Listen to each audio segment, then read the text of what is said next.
Welcome back to the deep dive.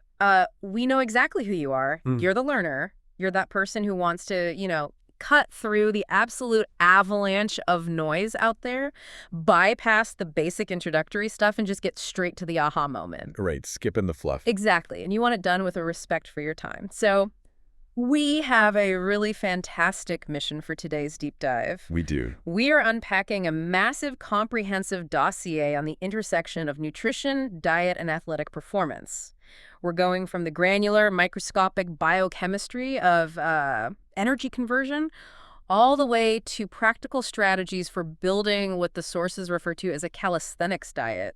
Which is the exact trajectory we need today. I Yeah. mean, we're looking past that standard vague advice of simply eating your vegetables or, hitting a random daily calorie target. Yeah, we've all heard that a million times, right?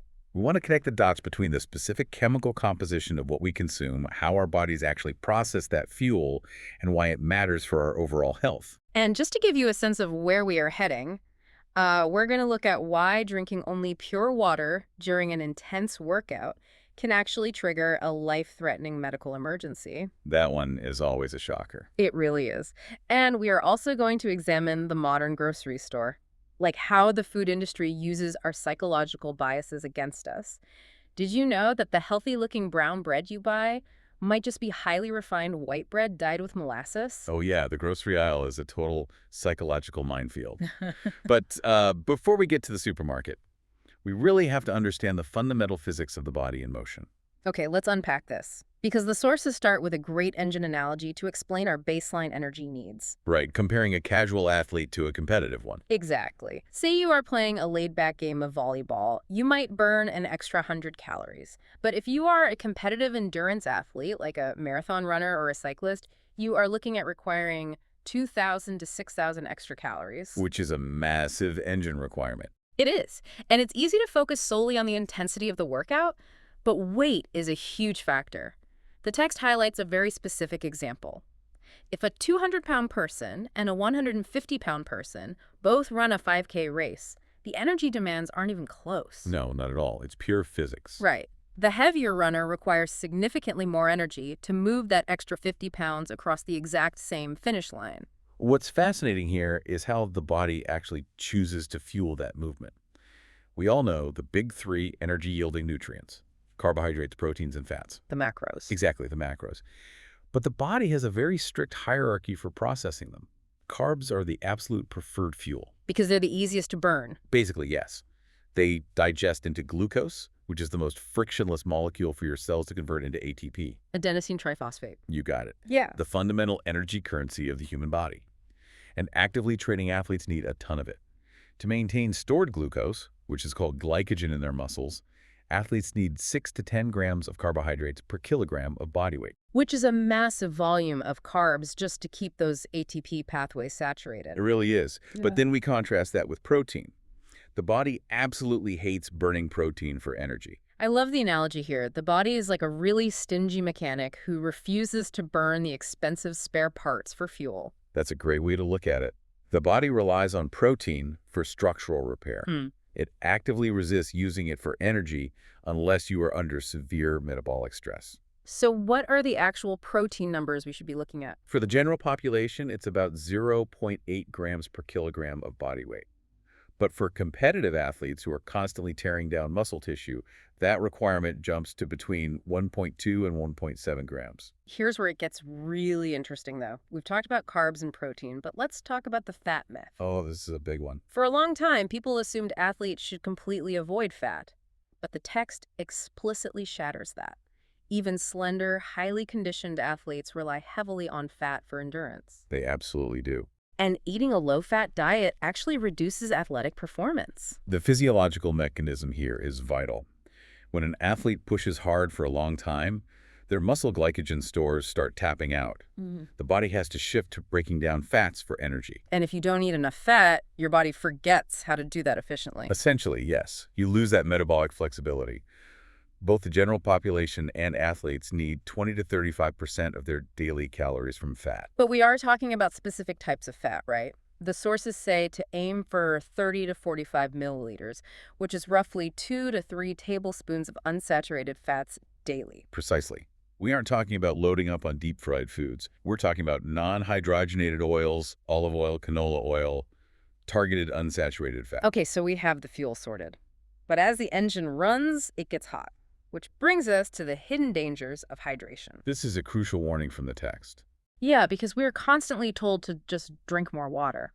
But the text warns that if you are sweating profusely and you only replenish with pure water, you are putting yourself in real danger. Because when we sweat, we don't just lose water, we lose sodium. Right. If you dump plain water back into a system that is depleted of sodium, you risk a condition called hyponatremia. Which is abnormally low blood sodium. Exactly. And the consequences are severe: disorientation, seizures, or even a coma.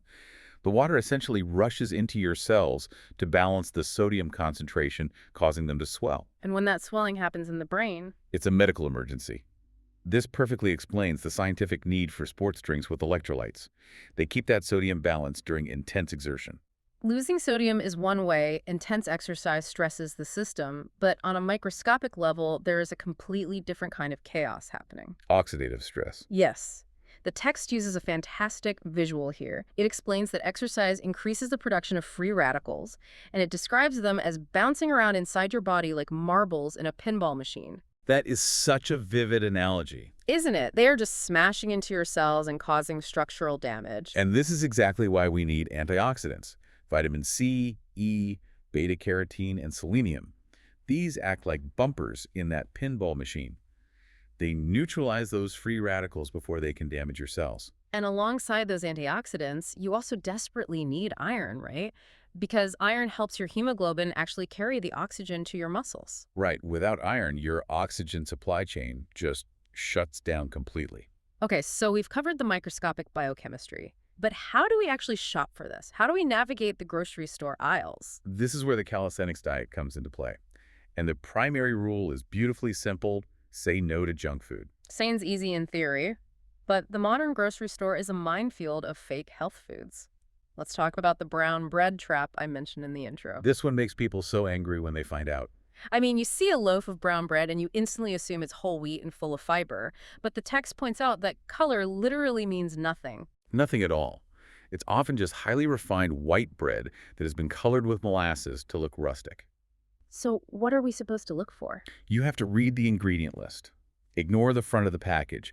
You need to look for words like whole wheat, barley, oats, or quinoa as the first ingredient. And reading labels gets even more critical when we start looking at sugars. If we connect this to the bigger picture, the chemistry of sugars is fascinating. We tend to think of sugar as just one thing, but there are entirely different structures. Let's break those down because the text gets very specific. Sucrose, which is your standard table sugar, is a 50-50 split of glucose and fructose. Right. And then you have lactose, which is milk sugar. That's a combination of glucose and galactose. And maltose. Maltose is actually made inside our intestines. When we eat complex starches, our digestive enzymes break them down into maltose pairs. That is wild. Our bodies are basically manufacturing it. Exactly. But the golden rule for the listener when reading those grocery store labels is to watch out for the suffix OSE. The Dashos rule. Right. Sucrose, fructose, dextrose. If a word ends in O's, it's usually a sugar. And why is it so bad if a product is packed with these added simple sugars? Because of displacement. These added sugars displace the power-packed nutrition of complex carbs. You fill up on empty calories and you leave no room for the antioxidants and iron we just talked about. Which leads to cavities, low energy, and just constant sugar cravings. It's a vicious cycle. You are overfed but deeply undernourished. Now, when we talk about what we should be eating, like whole grains and dairy, the text brings up a really fascinating evolutionary debate.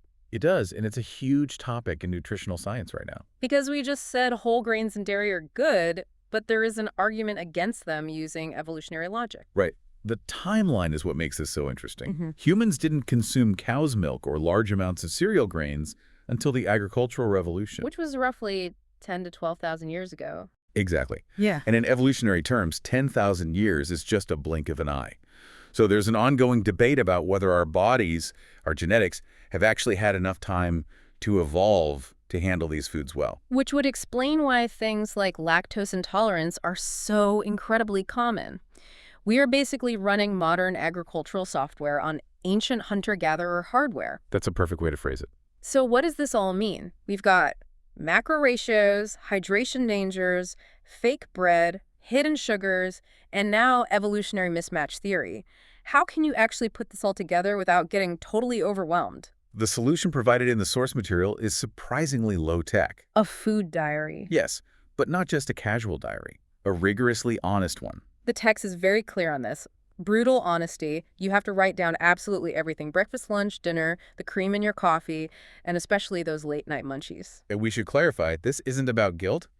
It's not meant to make you feel bad about eating a cookie. No, not at all. It's purely a visual aid.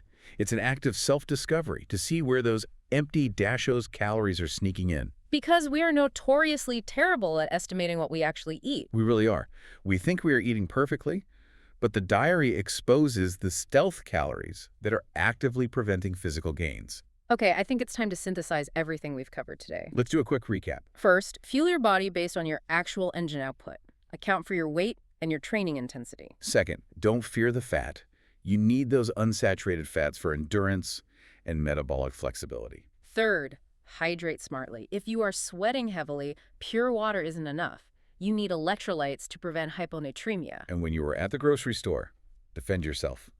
Watch out for the sneaky dashos sugars in that fake brown bread. Read the ingredient list. And finally, write down what you eat. Do the audit. It's the best way to take control. It really is.